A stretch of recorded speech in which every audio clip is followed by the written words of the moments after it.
Hi guys, Bobby here from Peak Performance Academy, and today's Coach's Corner. I want to give you the top tips for starting a prep or a diet. So the first thing you need to do is you need to look at your current diet. So if you're somebody that wants to do, we'll say for instance, a photo shoot or a physique show, you want to get on stage. A really important thing is to get all the variables right first. So if you're somebody that's starting with a very processed diet, you need to sort that out first.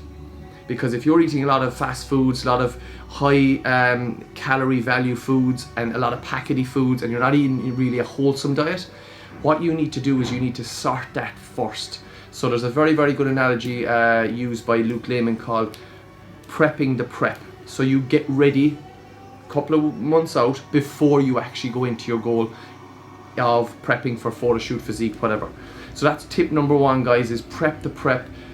Sort your diet out, get the variables right first, and then you can go prepping. Tip number two would be 80% of your foods that you eat per day, you should be trying to get from whole one ingredient foods. So if you look at your diet, try to look at it as a whole and see, okay, how many foods do I eat that have more than one ingredient? How many foods do I eat that come from a packet? How many foods do I eat that I don't really have to cook? And remember, if you can kind of get 80% of your diet wholesome, whole foods, good quality, nutrient-dense foods, and then the 20% could be your little bit of processed food, that's absolutely fine. For somebody that's trying to start out in a diet, that's where you need to be thinking, guys. If you're starting a prep, obviously the 80% needs to push a little bit more to 90. You could use your little bit of condiments, your little bit of sweeteners and stuff like that, and have your tiny bit of variance.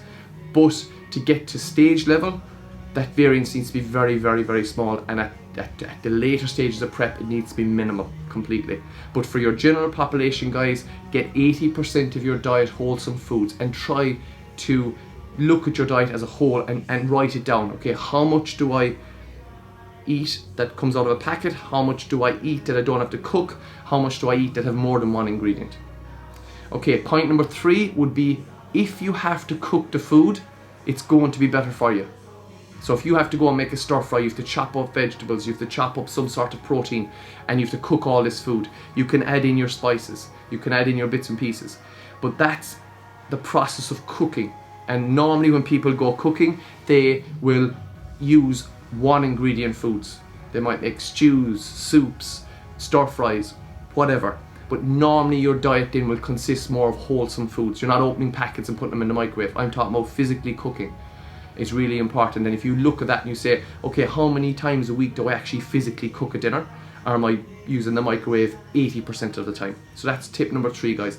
Tip number four I would give to anybody would be learn how to cook. Learn to prepare food, learn to cook food, learn to vary your skills in the kitchen. So learn to use different spices, learn to use different proteins, understand your foods as well. So if you're cooking, it's a skill. It's like anything else. You learn that skill, and it's very enjoyable and rewarding when you make a meal, especially for people, and they turn around to you and you say, oh, that was really nice. That's really rewarding. And for yourself as well, you're cooking meals, you're preparing, you're building your own body, basically. You're cooking good food, you're consuming good food, and your body will thank you for it then. So that's point number four, guys, learn to cook. Point number five is understand food values. That's really important. So if you're cooking your dishes, and that's great, and then you add in some, for instance, Dolmio sauce, and you're making a nice spaghetti bolognese, that Dolmio sauce is absolutely covered in sugar. So the calorie value of that really nice meal you cooked, you had lean mince, you had lovely vegetables in there, and then you put this sauce on top, and you've just driven the calorie figure of your meal double to triple. Where you could research your food and maybe something like fresh tomatoes and emulsify them and put them in as your sauce, or you might look at a passata sauce, which is way lower calorie and a lot better, and all you do then is you use your spices to flavor it up and add a kick to it.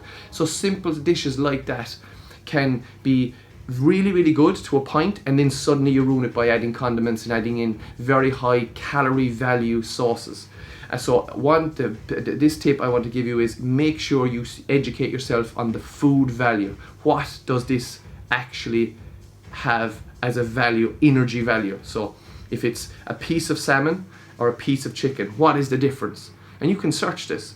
So your piece of salmon will carry a lot more higher fat, and your chicken will carry lower fat. So fat is 9 calories per gram, so that means this is going to be higher calorie, this is going to be lower calorie. This is a very good food, this is a very good food, but how do I know? So at least you know that you can fit foods within your diet and within what calories you have set for yourself.